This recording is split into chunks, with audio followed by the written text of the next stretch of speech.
We're going to start with a really exciting session about the artist, but I want to make a couple of comments first. In all of my years in working with artists, 18 years at ASU Gammage and 6 years here at the Hop, we always had three questions that we asked. What do you want? What do I want? And then what do we want together? So for artists to understand what artists want, what a presenter needs, and then to find that sweet spot of working together. Well, fairly recently, I was seeing Red, the Tony Award-winning play on Broadway, and there was a line that struck me out of Michael London's play, and it was Mark Rothko, the character, saying, "When I finish my work and my paintings, and I send them out into the world, it's like blindfolding my babies and sending them into a room full of razor blades." So I think today we're about to talk about the middle ground between wants and razor blades. So I'm going to ask Ruby Lerner from Creative Capital to start us off. Come up here. Okay, go ahead. Hi. I think many of you know Creative Capital, and a number of you have participated with us at our retreats, so you know that we support artists in all disciplines. So I was asked to think about what some of the things we're seeing might affect how we could think about space in the future. So there are three areas that I'm going to just talk about that might be relevant, and then we can decide if they are relevant. One is hybridity, and there's several varieties of this that I'll talk about. The other kind of growing out of that is what I sometimes refer to as platform agnosticism, where a project can kind of manifest in a number of ways. And then the third is really a kind of definition of performance itself. So one thing that we're seeing is artists who move back and forth, sometimes a pretty significant success in the international art world, in the gallery world, to working with very specific local communities. So there are artists like Edgar Arsenault in LA working with other artists to revitalize the Watts neighborhood. Mel Chin's Fundred project, I think maybe. Let's see, that's Taylor Mack. We can come back to him later. This is a project called Pay Dirt. It started in New Orleans. It's moving to other cities to get government to make a commitment to getting lead out of the soil because it's killing kids' ability to learn. It's been tied to violent behavior. Suzanne Lacey's waterfront project with the citizens of Elkhorn City, Kentucky, to revitalize the waterfront area there, not from a traditional developer's perspective, but from a community one. These projects are all participatory, they're collaborative, and they're public. So what does space even mean in that context? There's some other things we're seeing. One is what I call the hyphenates, the technologist artist, the engineer artist, the farmer artist. These are people who've often been dually trained at places like MIT or Carnegie Mellon. I think there's going to be a growing interest in this sort of dual training. We have someone who was at MIT, an engineer. She left the art world for a few years. She worked as an engineer in Switzerland. She's now back making absolutely beautiful work. We have an artist who is in residence working side by side with medical researchers at the Harvard Medical School. I think this is something, again, important to talk about and think about in an educational context. How would those sort of dualities have an impact on space? Something we're seeing quite a lot now, and it's not surprising, but it did kind of take us by surprise, is that a lot of the artists we work with have what I'm calling crossover ambitions. This includes artists like Ralph, and I hope he'll talk about this. We supported a filmmaker, Braden King. He proposed a feature film project to us in 2005, but it actually ended up in its first incarnation as a live performance event with music. He has aspirations for the stills from the film to be shown at an art gallery, a book of photographs from the shoot, online webisodes. A different filmmaker he took to Armenia with him who shot a documentary alongside the feature film, and of course he's been working on a phone app thrown in for good measure. So the footage that he shot is actually just the raw material for for multiple manifestations of his ideas. The first incarnation of Here, which was a 3-screen projection with live music, opened the 6-week series of Creative Capital supported films that MoMA recently curated, and it was apparently, I didn't find this out till later, but it was apparently a big technical challenge for them. And excuse me, how much money did MoMA just spend on renovating its space? This should not have been a challenge. This is a filmmaker who deconstructed his own narrative film because he wanted to explore what it might mean for a film to dream itself. And it was beautiful. But honestly, in my opinion, the space was not right for it. You wanted to be immersed in the gorgeous projections, and instead there you were, sitting in your little seat, neatly facing forward. That was quite different than the experience of Decasia, which the brilliant Michael Gordon composed. We funded the film portion of that project by the equally brilliant Bill Morrison. So it was done as a live event in Basel. I think we have maybe some stills from here. And here's Decasia. The film successfully made its way around to film festivals, the Sundance Channel, the Tate Modern, where it became a big hit. There was a gallery exhibit at a commercial gallery that did feature stills from the film. So again, you see this idea of multiple manifestations. Bill and Michael were determined to have it seen as a live performance event in the U.S.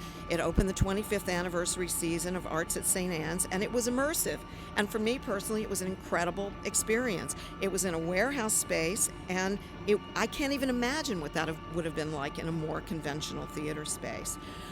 We have a great category called Emerging Fields, which embraces things like robotics and bioart and internet art and interactive media. And it's exciting and I think really necessary to have a category as a funder, I feel that's kind of undefined if you're supporting contemporary work. We don't know where that category is going, and believe me, it's changed a lot over our first decade. But maybe it's equally important to have spaces where we just don't know where things are going, spaces that can evolve as aesthetic ideas evolve and as technology evolves, and spaces that can be reimagined by artists in an ongoing way. I think when we first got the information for this, the title was The Performing Arts Center of the 21st Century.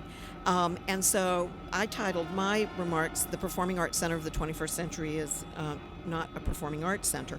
But many of us here are actually working in the performing arts, and we're rooted in the performing arts. I think that's a lot of the participants. But I would make an additional observation. A lot of the work that we're supporting in disciplines other than the performing arts, I guess what I would say is that while we might not call it performance, it's nonetheless performative. In Eve Sussman's project, White on White, she's a prominent visual artist. This is a moving image piece, which was the closing event at MoMA. The computer is actually making the film. The computer is kind of the performer, certainly a co-performer in the film. And it's a project that Eve said might actually never be finished. This was so great, particularly for this event. In the Q&A, one of the audience members actually described it as dance and talked about Cage and Cunningham and said to her, "You are a choreographer." And she was so, so moved by that. We have a lot of examples of really this kind of work. And so some of the questions that this raises for me is how would our centers change if they were conceived as participatory spaces, as perpetual laboratories, as hubs for ideas, as homes for experimentation. So I think that's a question that I hope we'll talk about today, because I think that there are a lot of changes that need to happen if we're going to meet the ambitions of some of these amazing 21st century artists. To take one of the other questions I think we need to discuss today that has come out of Ruby's remarks is the notion of vocabulary. There were several things that Ruby talked about: hybridity, platform agnosticism, and performative. And I think the very language of art and how we work with performing artists has changed, and that vocabulary has changed. And as we look at new spaces and what we're doing, our language needs to change. So that's a question for us later. Ruby talked about platform agnosticism, and the person who I think actually exemplifies that is with us here, Ralph Lemon, who not only has performed here at Dartmouth, but has done a great deal of work with us at ASU in a wide variety of spaces and with toys. And so I'm going to ask Ralph I'm going to take this out and ask Ralph to go forward.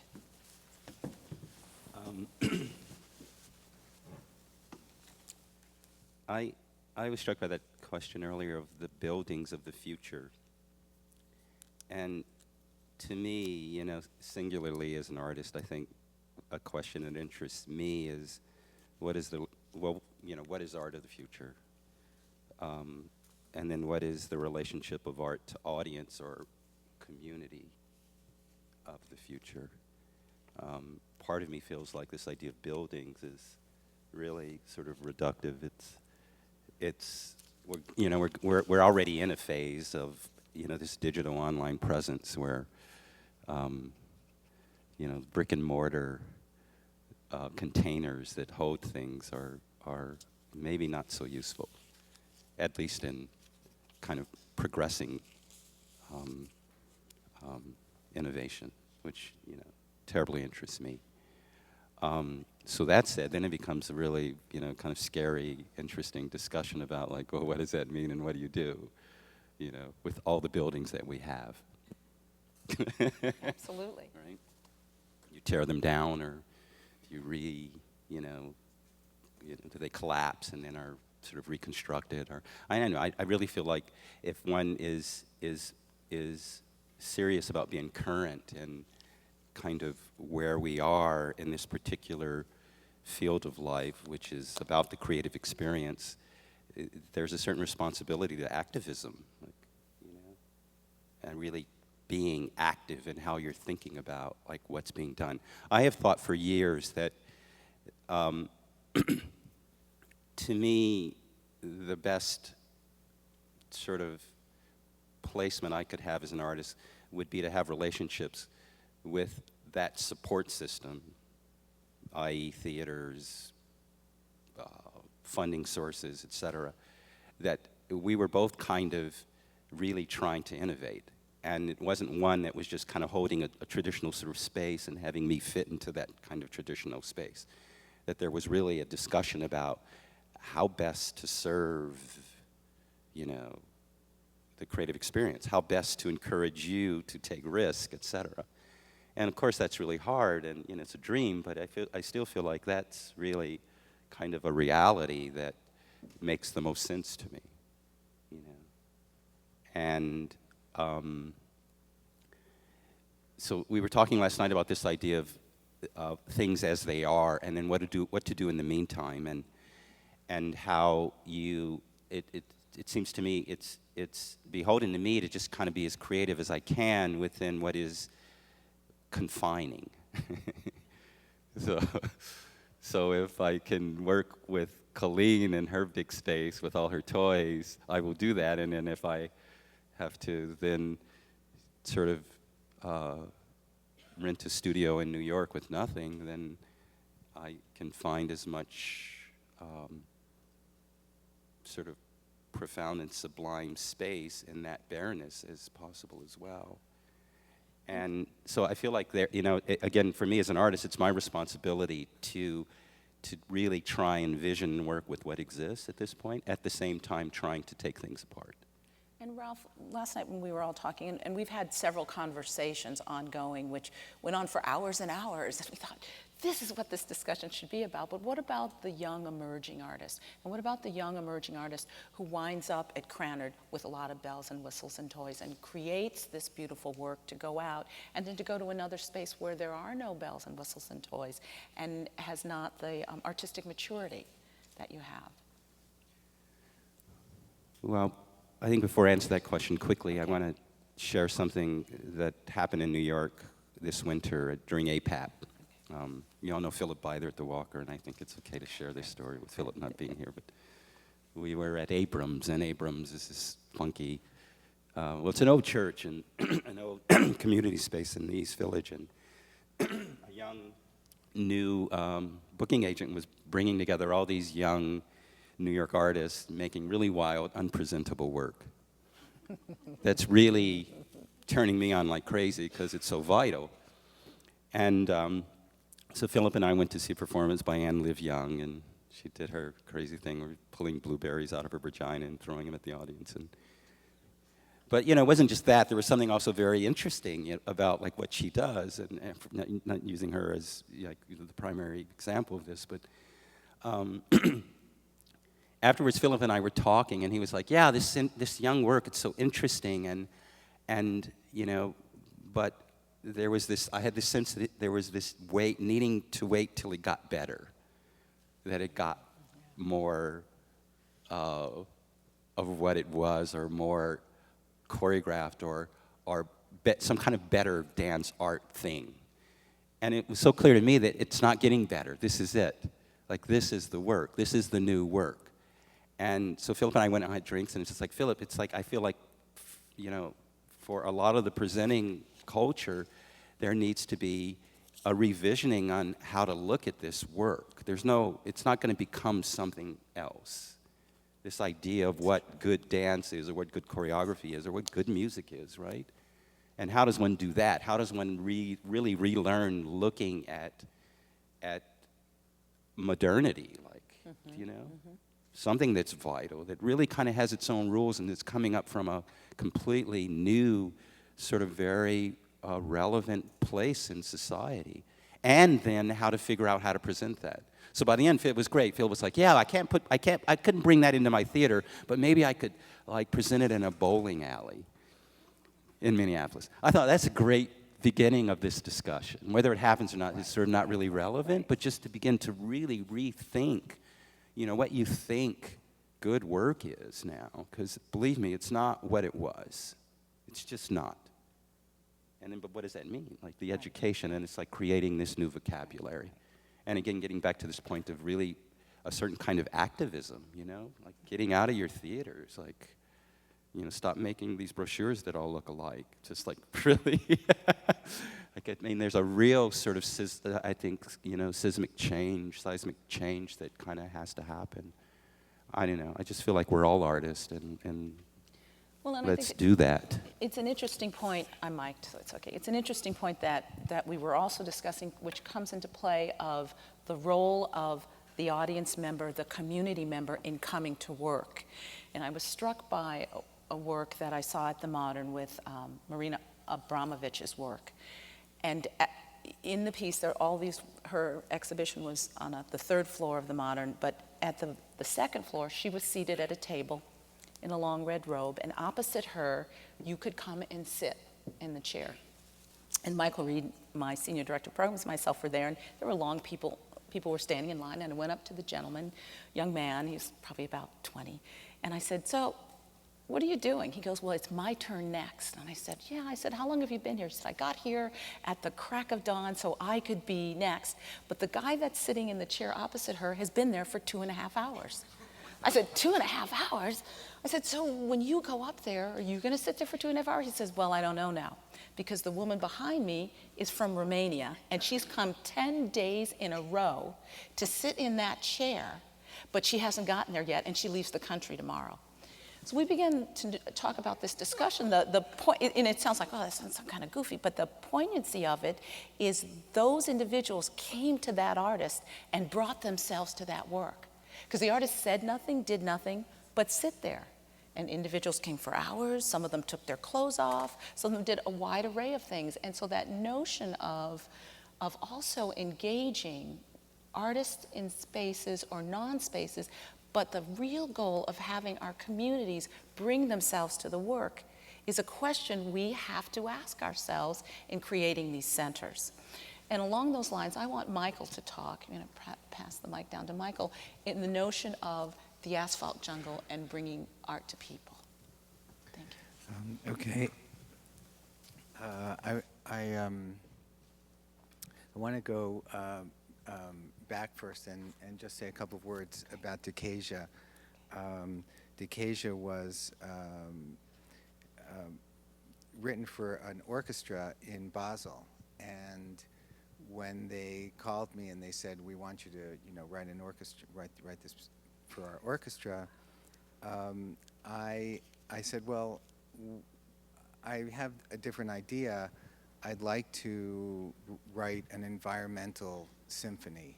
I want to control every aspect of the performance, including the hall. I basically I want to make a hall for this piece. And, you know, because it's Switzerland, and they said, oh, you know, this sounds really interesting. And my collaborators, Bill Morris and Ridge Theater, basically designed, you know, what was a huge set that was built inside of those big warehouses there that house the Basel Art Fair, and you know, just basically a huge empty space with nothing. And inside we were able to build the hall that we wanted to have the piece in, and that hall meant allowed us to put the audience in the middle and surround the audience with musicians and scrims and projections and sound. So there was this huge onslaught, you know, being in the center of this storm almost. When the piece was done in New York, we adapted that idea to Arts at St. Anne's. So we made the building work for us, and it's a building that could work for us. When it was done in LA as part of the LA Philharmonic's Minimalist Jukebox Festival, they basically said, well, how can we do this in our space, in Disney Hall? So then that presentation took one more transformation, which is it was presented as a concert. The orchestra was on stage, and there was a huge you know, scrim, and and it was basically projected as a film. And that was a fantastic and fabulous performance as well. But the interesting thing about being in Disney Hall, as important a piece of architecture as it is, and as important it is to LA and the idea of revitalizing downtown LA, how much, you know, what it sparked is that it's basically a museum. It's basically built for 19th century music. And as you're thinking about building new spaces, renovating your spaces, the real question is, I mean, there are two questions. One is, what is the art that you want to support? Is the art you want to support 19th century art, or is it 21st century art? And the second question is, who's the audience? What audience do you want to attract? Since everyone here is on a university campus, you might also think that the students there at your universities sit in classrooms all day long and sit in lecture halls all day long, and an auditorium like this is surprisingly similar to what they do all day long, and they might want to you know, enter a different type of space. So I think that the flexibility of the space, I mean, if I could, in a sense, imagine that space, it would be, you know, kind of like a giant Lego set, where every wall and every floor and every part of the space could just be moved around, and perhaps there would be a space designer, like we have a lighting designer or a, you know, set designer, and before the artist came in, the space would be adjusted for that particular that particular piece. Great. Ruby? I want you to be able to talk about, and along those same lines, about adjustable spaces, the number of variety of artists that you work with in Creative Capital, and the kinds of spaces you prepare them to go into. Well, I mean, I think it's sort of already been said, because so many of the artists we work with are they're traveling, they have to be pretty flexible. But I guess a question that was coming up is, if you start from the work that you love and really want to support, in a way, that has to be the starting point, and then the space needs have to kind of follow that. So in some cases, it might be a more conventional setup. In other cases, it might be an outdoor space. It might be somewhere else on a campus or somewhere else off the campus.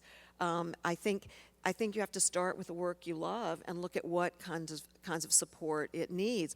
One of the people I thought about a lot, and I consider him, sequins and ukulele and all, a pretty traditional theater artist, is Taylor Mack. There was a slide of him earlier. He did this 5-hour extravaganza in New York called The Lily's Revenge. He just won an Obie. It was an amazing experience in the theater. He really made a community out of the audience. At every act, the theater was completely transformed. You left the theater and came back to a radically differently configured space. The dressing rooms were open, completely open at the intermissions, and the audience was kind of wandering around as people were changing costumes. How much of a challenge would that be in the spaces that you have, would be a question I would have. And again, as I said, I consider him kind of traditional. A number of us went, sort of. A number of us were at MPAC a couple of years ago, right before it opened, and of course, this is a 21st century performing arts space. Or an art space, and I asked a simple question, again, sort of on the traditional side, where's the gallery, to show visual arts work? Because it's a 21st century center, so you would think there would be a gallery space, and I was told that the gallery would be in the cafe. That's wrong. That's just wrong. Anyway, so I think that the starting point has to be the work, and then the conversation about what support does that project need. And I love the idea of a space designer for each project, to really have that just built into the DNA of how we work with projects in the future.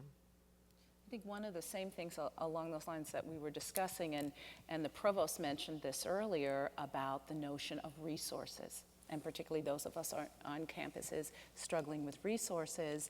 And when you look at a space designer, or when you look at the existence of no space, are there going to be resources? Are there going to be generous donors to say, I would like my name on no space, and that sounds like a great idea. So part of what we need to think about also as presenters is that relationship we're going to have with our donors, with our sponsors, with our businesses, and with our authorizing environment as we approach these spaces. And as Michael said, we are living in 19th century spaces, but envisioning the future, we are living with, in some senses, 19th century donors and trying to envision the future. So I think that's a thought we also have to put onto the table. I also said, Michael, you said something pretty interesting about the violin when we got into the discussion about 19th century. And I think it's an important note to bring up. Well, we were just chatting about instruments last night, I think, and Colleen said something about the violin being, this 19th century or older instrument, and I just said that it's really just a tool. And the way it's used, places it. It's used in a 21st century way or an old way. It's actually a pretty amazing tool when you think about how prized old violins are, right? That in many cases it's the oldest working tool that's still around. I was going to talk a little bit about Asphalt Orchestra, which is our newest project. When I started Bang on a Can with Julia Wolf and David Lang, who are both composers, and part of our main object was to create an audience for contemporary music. And if anyone's in New York this coming weekend, our marathon, which is our annual 12-hour concert, is happening on Sunday, and we're expecting over 5,000 people there. So we feel that part of it has been very successful, but the conversation among the three of us kept going back to this question, which is, what about the people who aren't there? It's really great we've got this great event, but there are people who, even if they know about it, they're not going to come, and even if they live next door, they're not going to come, and what do you do about them? And last year we started a group called Asphalt Orchestra, which is basically a marching band of 12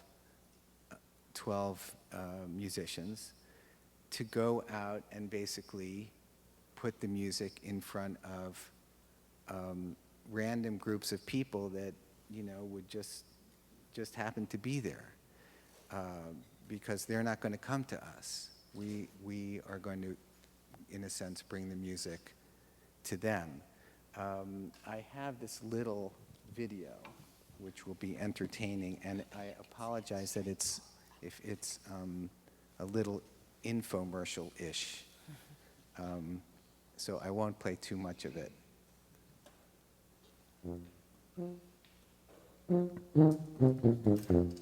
This is their first performance, actually, coming out of the subway onto the street. It's our ability to get right very close to people. With the stage, sometimes with music stands, there's kind of like a little boundary. You're interacting with your audience, but there might be a little bit of boundary. There's no boundaries with the Asphalt Orchestra. We can come right up to somebody, stand right next to them, and play if we want to.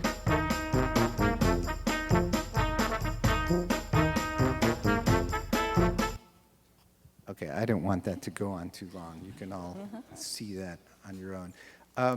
But obviously, when we're talking about no space, a group like this, the possibilities for a group like this, for all kinds of art. Someone was mentioning in our conversation last night about about how sculpture has become part of the public. Of public space. We're used to that. We're used to walking around and seeing sculpture. We're not necessarily used to walking around and seeing that level of music or theater or dance on the street. We're used to seeing street musicians and street performance, let's say. But there is an idea of no space, right? I think along those lines, and thank you for that, you can hold on to it. We also talked about the fact that we are looking at contemporary work, we're looking at future work, but we are not just throwing baby out with the bathwater. Many of us continue to do a wide array of genres and time periods of that art form on the campus. So to have a space that, and I'm reminded of a conversation I had with Bill T. Jones. We were at the opening night of Fela, and he said, I'm so glad you're here because you're this bridge between my old world and this Broadway world, which I don't really get this Broadway world. And I said, but Bill, you're the bridge artist going from this contemporary world to Broadway world, and then on to another project we're working with Bill that has to do with television. And so I think the spaces they can't just be non-spaces. There will have to be needs for traditional spaces. There will have to be need for spaces that figure technology. And so it is a little bit of trying to be everything for every artist you hope, that you love, that you want to work with. So did that make sense? Yes. So it isn't just about, okay, we're only going to do this one kind of thing and it's out in the street and it's public, or we're only going to work with motion analysis capture work, or we're only going to do this, but it has to be able to do that. And at the same time, it has to be, in my mind, a swinging door. Not a door that you go into, but a door that swings both ways so that students, faculty, community members are welcomed in, as well as artists are welcomed out. So one of the things to think about. Do we have another comment? Can I open it up for questions? We're going to continue the dialogue by opening it up for questions now. on some of the things we've said. Ben. Since you're the first, I don't know. I believe in the unamplified voice. I'm a theater throwback. Do we really need the mics on this intimate a space, Jerry? Because we're recording it, Ben. I think that's it. Let's do this so we don't have to pass them back. Since I'm sure Mike will pick me up, this is sort of, Jerry, I'm wondering if we should sort of identify things for parking lot issues. One of which for me about this whole gathering may well be this issue of bells and whistles I kept hearing. Because I think for an educational institution, there's a discussion to be had about putting students in an environment where they have access to resources far above and beyond any they will have access to when they go into the real world in the profession. Yes. Which, Cruel. depending on your Right. mission, Yeah. could Right. arguably be essential or could be a misappropriation of resources. So that I just identify that as a parking lot issue. Okay. I guess I have two things I want to just observe about what we just heard. One is, that in addition to the bells and whistles, to Ruby's point about starting with the work that you love, what that sort of makes me wonder about is whether the role of the mission specificity isn't critical to this discussion. Mm-hmm. Because I can also imagine our saying, actually, depending on your mission, you start with the community you love and you want to serve. Then you pick the work that will serve that community. Then, but that may be a very different mission priority from one organization to another. And I'm wondering sort of how that resonates with you all. The only other thing I wanted to say was that I was recently taken with a guy named Garrett Lebhart, who said basically, as we move forward, the new will not replace the old. In the future, it's the points where the new and the old will converge. And I just wonder, as we're having this discussion, especially Colleen, your last point, what the idea of convergence means to you as you think about a space. I will start. One of the things, and I'm happy that you brought mission into the discussion, because for us, our mission is connecting communities. We're a very different institution than Dartmouth is as an institution. We spend a great deal of time working with, we're 68,000 students, but we serve a 6 million person population. We are very tied to culturally specific communities. We are very tied to senior communities. So there's a lot of communities we serve. So for us, our mission will be work that ties itself to that, and there are artists who explore and do those works. And when I think about where it converges, I think about the work we did. We've worked with Liz Lerman off and on for many years. And early on, we worked with Liz and came in and said, you know, look, here's this Frank Lloyd Wright building. It seats 3,000 people. What are we going to do? She said, we're going to put the people on the stage, and I'm going to start a piece that begins up in the balcony. And I'm going to work my way down into that. Likewise, we had Susan Marshall do a work with us, which began in the seats and moved not only the artist onto the stage, but the audience onto the stage. So I think that notion of how you reach a community and access a community. Tempe, Arizona is a very, very different place. So I look at artists who also have an understanding of that difference that will both enhance that difference, but also broaden that environment. And a simple thing, Lin-Manuel Miranda was with us within the Heights. And as you know, we were having our issues with immigration laws that continue. And Lynn and I talked about it, and he said, well, we'll come in and we'll stage blah, blah, blah, blah, blah. And I go, no, you won't.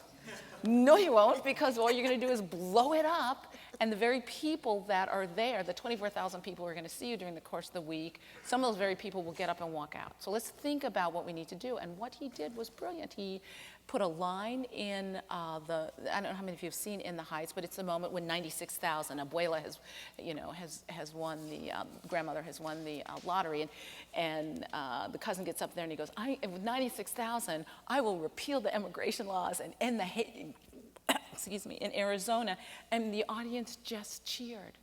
And so we had a talk back with Lynn that night, and we had like 900 people stay to have that conversation and to say, you hear us, you know us, and know that it's not an easy one. So indeed, that convergence comes definitely for us with the community and community needs and wants.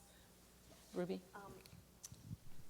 There's something embedded in your question that I think kind of comes up a lot and is sometimes true, but isn't always true. And that is that there is a tension between artists and audience. So that somehow something we might be interested in doing around support for the artist is not necessarily going to be something that is also attractive to an audience. I think this is sometimes set up. I'm not saying you did that, but I think there is an underlying often a sense that these are divergent needs and goals. And I think that work that is sometimes highly experimental can also be easily accessible. And this is something, again, where I think there's often an unnecessary tension. Some work that is experimental is not easily accessible, but some of it is. I think one of the things that's changed because of the rapidity of communication, too, is the relationship between the margins and the center. Things that were on the margin yesterday are on YouTube today and have 6 zillion hits. So I think we're seeing some things that that move very, very quickly, where an idea that might have taken years to kind of flow to the center before now can actually move rather quickly. Did either of you want to say anything? I have one more comment along those lines, and as it goes back to mission and the notion of community, is that there are in many of our more urban centers large spaces that are going unused. And in that convergence, one of the things that we enabled our town to do is we had a 24-plex or 6-plex, whatever. It's a movie theater with lots of spaces in it. And the owner Dan Hopkins took that theater to a mall. So here's this empty building. So we worked with the members of the downtown committee and said, let's make it Madcap Theater. So there's a variety of spaces, rip out the seats, and anyone who's doing art. Because this is the other notion, that we are in an environment that participation, cultural participation, is much more important, we find, to both our students and our community members than spectator participation. So being involved, and that you can come and do work, and people can come and be in those spaces. Those spaces are lively, they're animated, they do everything from poetry slams to bluegrass concerts to the showing of film work, and that's an existing building that would have gone vacant. So there is this notion of there are goods there in our communities, and how do we utilize those goods as opposed to building new temples. And I'm going to say one more thing, and I want to be really, really quiet, because I'm the keeper of a temple. Often we build these spaces, and I'm going to say it to the provost, we build these temples, and then we don't think about how we have to take care of them. And that temple keeping involves a great deal of resources that in our excitement we forget about. I'm going to throw that out. Open up, sorry. I'm sorry, I did have one more thought. Okay, sorry. One of the things that we had talked about in one of our many conversations was the idea, going to your point about having a space where there's a lot of technology available, there are a lot of bells and whistles, and that not preparing someone for what they might experience, which you talked about.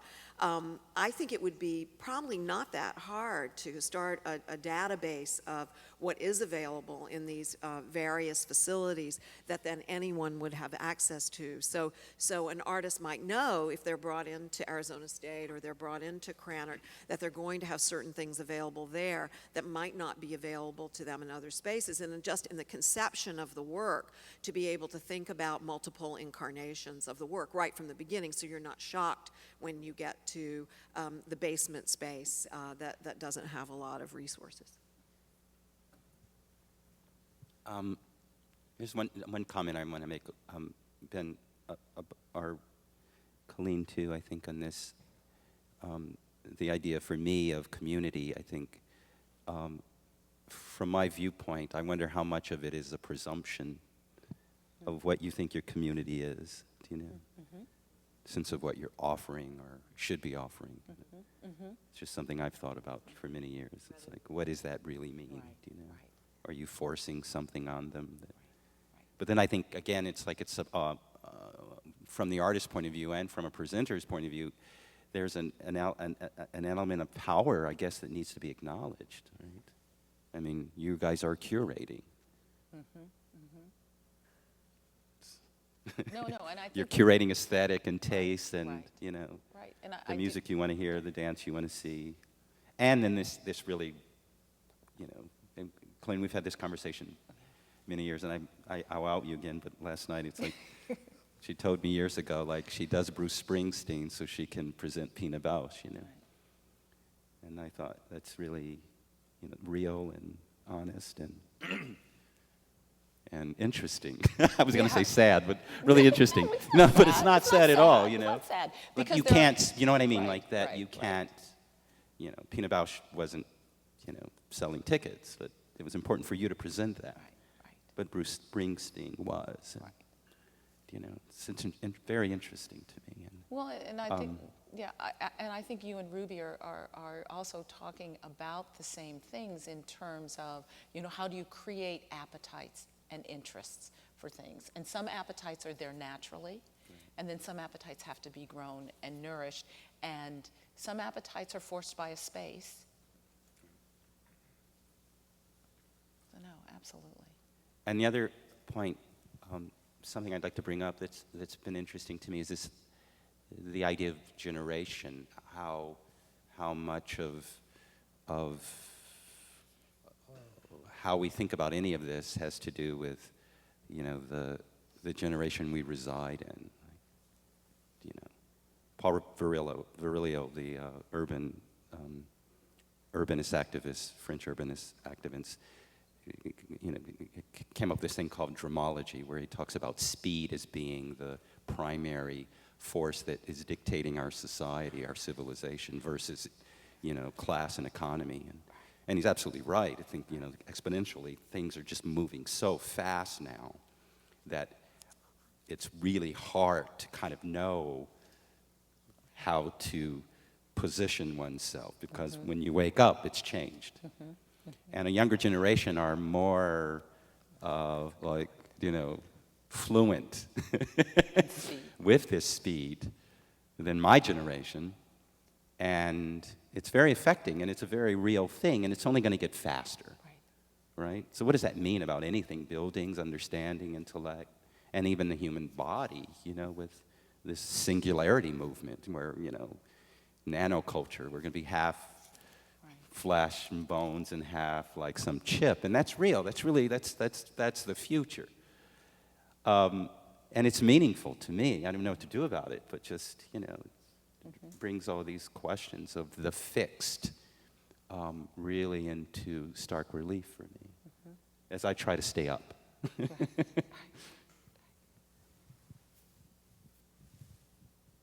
Other questions? Yes, Michael. What is the table? There's a handheld mic there in front of you, Rick.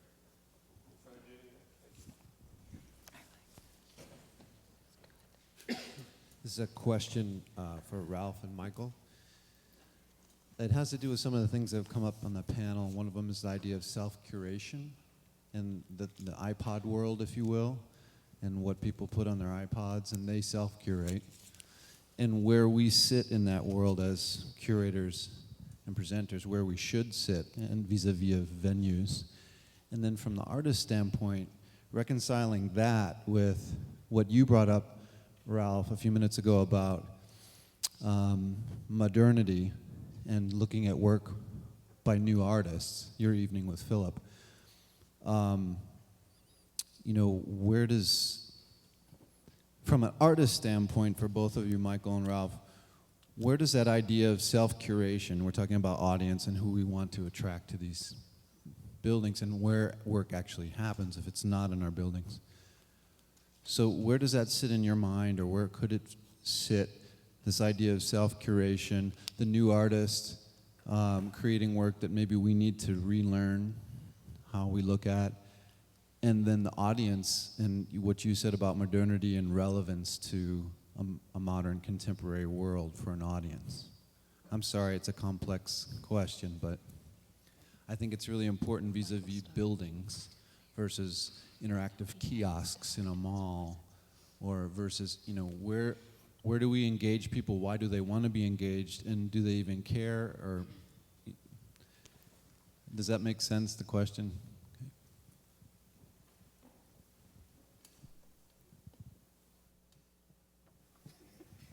Go ahead, Michael. I got the look. Can you tell me what you were saying about the iPod? I didn't quite. Self-cure. He was talking about self-curation. And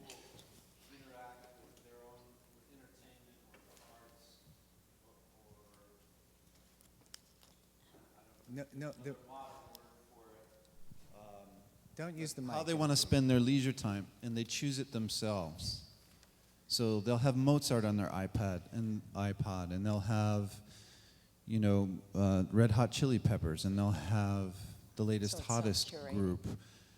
And so, Ralph had made the point about younger artists, and us as curators, how we need to learn to re-look at work of these younger artists and not try and change it. And my question is, as artists who are creating, how do you, when you're looking at creating new work, how do you take into account this iPod world, if you will, of audience? And the reason I ask that question is because it's relevant to, temples, as Colleen had mentioned, and built brick and mortar buildings versus doing something in a parking lot or interacting with an audience at a kiosk, driving them towards the temple or what have you. So as an artist, how do you reconcile all these things that are happening simultaneously and very quickly, as you said, Ralph? That I can't answer that question, but it's really a great question because I think that the scenario is changing very quickly, and I'm not sure any generation of artists has had to deal with this. Certainly art changes from generation to generation, but the speed at which the point of reference has changed, and the speed at which people's focus or attention span has changed. It's a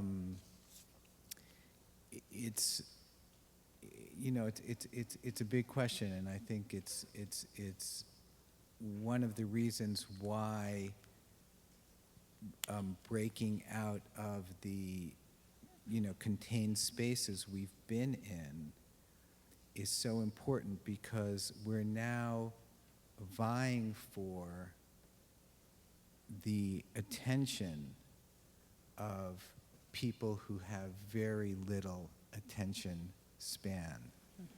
And I was speaking with a presenter earlier this week, and he was very proud. He said 20% of the seats in his auditorium, and he's a university presenter, were filled with students. And since we've been around the country, there are places where where we go to where there are probably no seats filled with students, right? I mean, literally, the university community that's built up around the university, that looks to the university for its arts infusion, is a different audience, and the students are doing their own thing, and they're online, and as you said, they have their iPods and so forth. My personal view, in a certain sense, is that you have to take your instrument and shove it in front of people. And that's why this kind of barrier doesn't work. I had, the greatest experience, one of the greatest experiences I had is I did an opera with Richard Foreman. And in front of the stage, which he's been doing for the last, for years, he built a plexiglass wall. And, those of you who know Richard Foreman's work, have probably seen this. So there's the stage, and then there's a wall between the stage and the audience. And, it's impossible to talk to Richard about what he's thinking. He basically doesn't say anything, but, you know, I was trying to imagine, is this the wall between the people here who are doing things and the people there who aren't doing anything? You know, they're just the watchers. The audience is just watching. They're just voyeurs, you know. And I think that relationship is going to have to change, because that person out there isn't going to sit there for an hour. You know, they're just not. They're you know, it's even at, you know, if I go to a rock concert, you know, with, you know, Ralph said last night, well, they'll go to a rock concert, but they go to a rock concert with their phones. Mm-hmm. And while that rock concert is going on, they're taking pictures and sending pictures and texting, and, you know, there's 2 or 3 things going on. So when we're talking about, you know, what we're basically talking about is serious arts, and we want someone to be there and have some kind of experience that cannot happen in a minute. It's you know, this is basically the issue. And the reason why space is so important is, I think that space is going to be the main artistic issue of the 21st century.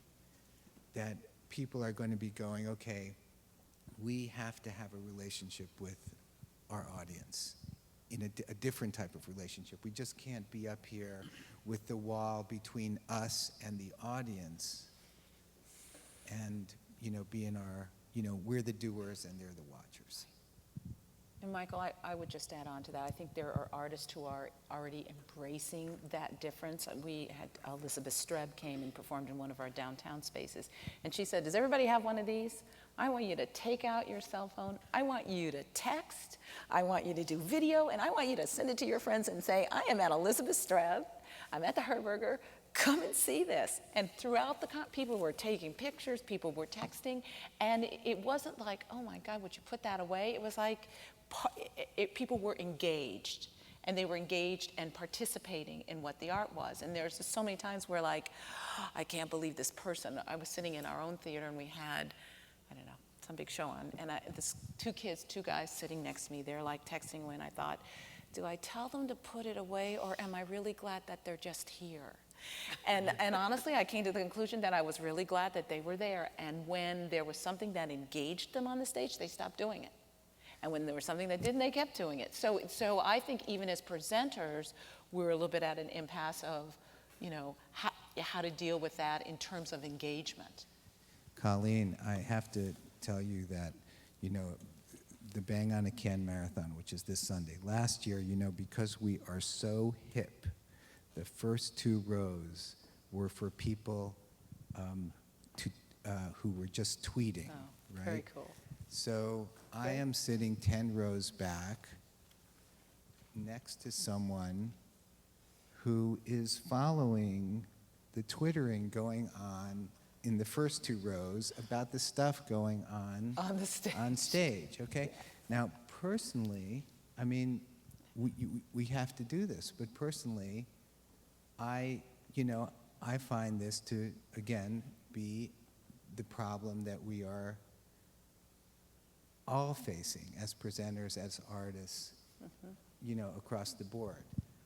This person somehow could not sit there, wanted to have that experience, but needed some other dimension there to, you know, make that experience.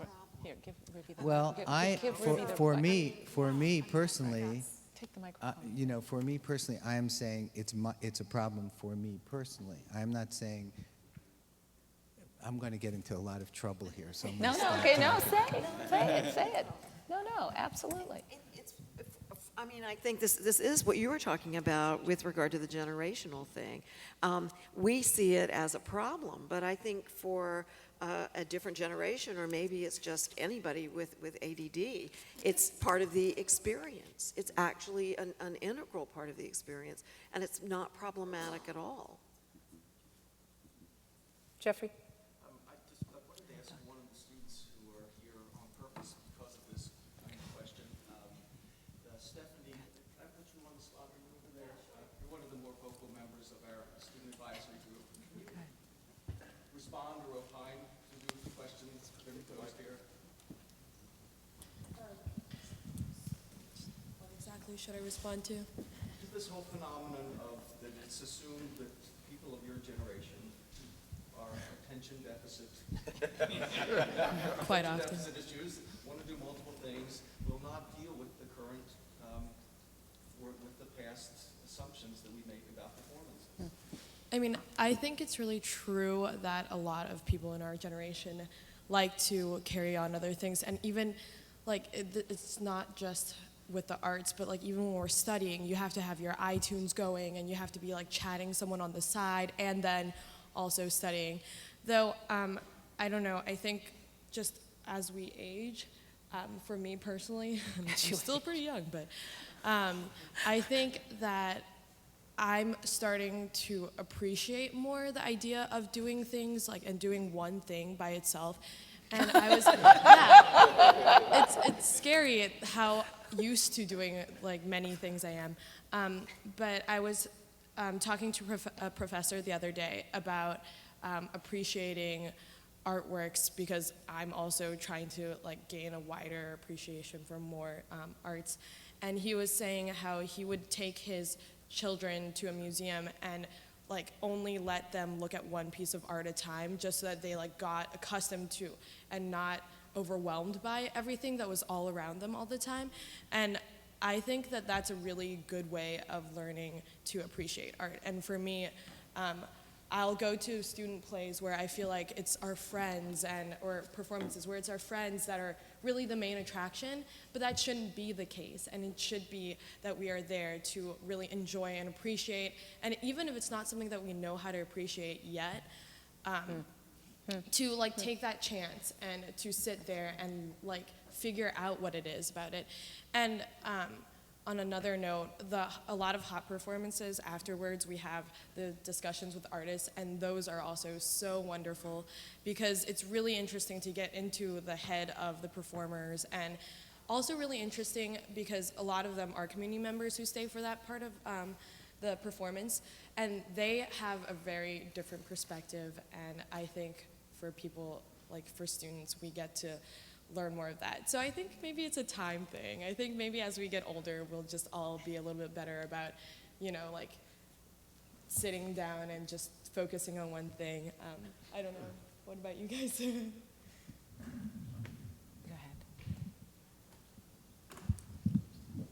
ahead. Well, my name's AJ Fox, and I work at the Hop, and I'm also a class of 2009. And when I was in my senior year, and up until recently, I was the director of the Dartmouth Film Society here, which shows movies to the campus, new movies, old movies, famous movies, really obscure experimental movies. And we talk a lot in that office about the tragedy of the iPod and the tragedy of the cell phone, and how this is tearing apart cinema, and cinema is dead if it's dying. It's so it's a very grim kind of attitude that. But I've actually recently been thinking of it in much more optimistic terms, which is that the kind of prevalence of new sort of portable technologies and new social media may spell the demise of a certain kind of presenting in the film world and otherwise. But I think what's also very exciting is that it's creating access to art in a way that has never really existed before. It may be a tragedy that we have people texting and tweeting in the movies that we show in Spalding on the big screen here, but I think it's so exciting that those same people can go home and on their Netflix account have access to hundreds and thousands of films that they never would have had a chance to see otherwise, Film Society or not. So I think that, it's unfortunate that we may lose certain kind of really valued traditions in the presenting world, but I think that we should be optimistic about the fact that there are very exciting new ways to bring art to groups of people, and especially groups of young people that never existed before. Okay. I know Jerry's trying to bring it into us. Is it possible just to hear quickly the three questions, not to respond to them so we know what they are so we don't lose them? Okay, I know Don's hand was up, Ben's hand was up, and over here I can't see. Well, I think the quote... Could you get the mic to Don, please? The quote that Carol used earlier, that think and I would agree, there are some performances Could you like stand up, Streb. There are some performances like Streb where texting, tweeting, taking photos and everything adds to the performance. But it does strike me that the multitasking that not just young people do, but that so many people do, loses the opportunity at times to have that happen, because you're doing what you're doing all day long. And isn't it great, in fact, to let the performance, to let the art wash away the everyday life rather than for everyday life to continue throughout? That's great. Ben? Just an observation about Michael's comment, which I thought was provocative. When you mentioned the iPod, and I thought about the shuffle function, part of what that reminds me of is the delight of unexpected creative collision. And it just makes me wonder what that implies for a space that facilitates rather than controls the unexpected creative collision. That's great. And the other thing I would just observe is one man's attention deficit may be another man's information omnivorism. Ah, thank you. Yes. It's David Taylor. I head up performing arts for Arup. I just wanted to take issue with Michael Gordon. You actually had me at Disney Concert Hall as a museum. Great statement. Keep saying it. It's important.